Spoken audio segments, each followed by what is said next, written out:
Bismillahirrahmanirrahim. Dengan menyebut nama Allah yang Maha Pemurah lagi Maha Penyayang.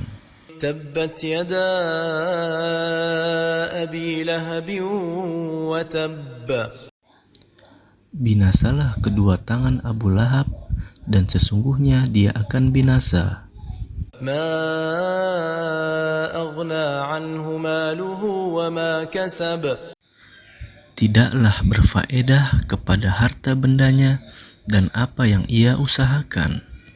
Sayasla naran dhata lahab. Kelak dia akan masuk ke dalam api yang bergejolak. Wamra'atuhu hammalatal hatab. Dan begitu pula istrinya, pembawa kayu bakar. Fi jidha hablum min masad. Yang di lehernya ada tali dari sabut. Surat Al-Lahab atau Al-Masad merupakan surat ke-111 di dalam Al-Quran yang terdiri dari 5 ayat dan termasuk surat Makkiyah. Nama surat ini diambil dari kata Al-Lahab pada ayat ketiga surat tersebut dengan arti gejolak api. Inti dari surat ini berisikan tentang nasib paman Rasulullah Shallallahu Alaihi Wasallam, yakni Abu Lahab, dan juga istrinya yang terancam dengan siksaan neraka. 10 keutamaan surat Al-Lahab yang luar biasa. 1. Semakin takut untuk berbuat maksiat. Dengan membaca surat Al-Lahab tentang kejamnya siksaan neraka, sudah seharusnya membuat semua umat muslim untuk lebih takut kepada Allah Subhanahu wa Ta'ala, dan juga takut dalam mendurhakai Allah Subhanahu wa Ta'ala, khususnya dalam hal yang berhubungan dengan kemaksiatan dan melakukan zina dalam Islam. 2. Membangun keluarga dalam keimanan. Hubungan dari keluarga bahagia menurut Islam akan memberikan manfaat apabila dibangun di atas keimanan seperti Nabi Shallallahu Alaihi Wasallam yang sangat dekat dengan Abu Lahab sebagai kerabat, akan tetapi tidak bermanfaat untuk Abu Lahab yang tidak memiliki iman. 3. Menahan hujan. Apabila seseorang ingin mengadakan atau menyelenggarakan sebuah acara perkawinan atau upacara lain, perjalanan, dan tidak ingin turun hujan yang bisa menghambat acara tersebut, maka membaca surat Al-Lahab bisa dilakukan, yang insya Allah akan membuat hujan batal turun meskipun cuaca sedang mendung. 4. Menghadapi seseorang yang ditakutkan. Surat Al-Lahab juga memberikan syafaat serta keutamaan bagi manusia, seperti salah satunya adalah saat berhadapan dengan seseorang yang ditakuti dan mengancam diri secara tidak langsung. Surat Al-Lahab ini bisa dibacakan sebanyak 2 kali saat berhadapan dengan orang tersebut. 5. Mengenal surat Al-Lahab. Surat Al-Lahab masuk ke dalam surat pendek golongan Makkiyah karena diturunkan di kota Mekah sebelum Nabi Muhammad SAW melakukan hijrah ke Madinah. Surat Al-Lahab ini terletak sesudah surat An-Nasr. Dengan membaca surat Al-Lahab ini, kita akan semakin mengenal mengenai azab neraka yang mengerikan yang akan diterima saat seseorang masuk ke dalam kejamnya neraka. 6. Menjauhkan diri dari hidup penuh derita.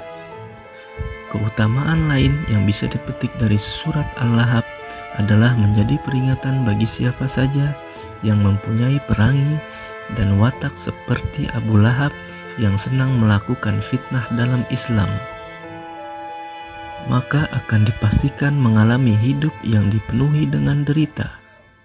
Seseorang seperti ini akan membuat dirinya jatuh dalam lembah yang tidak berujung. 7. Tanda kekuasaan Allah Subhanahu wa Ta'ala.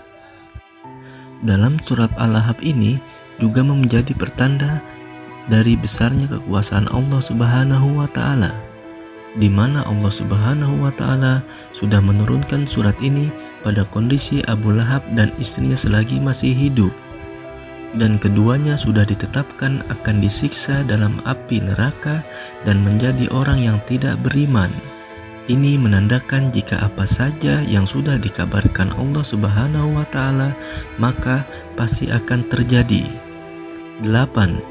Haram mengganggu orang beriman, seperti yang dilakukan oleh Abu Lahab terhadap Rasulullah SAW, di mana ini selalu dengki dan berbuat tidak baik kepada Nabi Muhammad.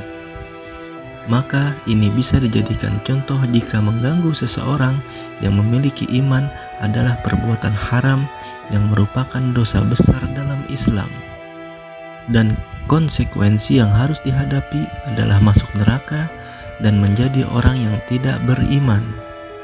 9. Harta tidak menyelamatkan dari siksa Allah Subhanahu wa Ta'ala.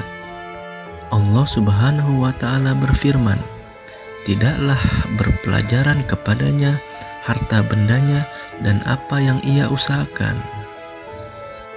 Ini mengartikan jika harta dalam Islam yang diusahakan tidak akan memiliki manfaat sedikit pun, apabila tidak bisa menyelamatkan pemiliknya dari nar, sehingga Allah Subhanahu wa Ta'ala berfirman, "Ma aghna anhu maluhu," yang artinya harta tidak akan bisa menyelamatkan dari siksa Allah Subhanahu wa Ta'ala.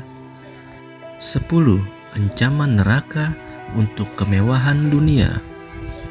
Allah Subhanahu wa Ta'ala berfirman, "Kelak dia akan masuk ke dalam api yang bergejolak." Penggalan ayat ini mengartikan jika ancaman yang diberikan pada Allah Subhanahu wa Ta'ala pada Abu Lahab, di mana dalam waktu dekat akan dimasukkan ke dalam api neraka, juga menjadi peringatan untuk kita yang sering berkemewahan di dunia seperti yang dilakukan Abu Lahab, maka akan masuk ke dalam api yang bergejolak tersebut. Demikian ulasan dari kami mengenai keutamaan dari surat Al-Lahab, yang secara garis besar menceritakan tentang Abu Lahab, yakni paman dari Nabi Muhammad beserta dengan istri Abu Lahab yang memiliki sifat tidak baik dan selalu iri serta dengki dengan Nabi Muhammad. Terima kasih.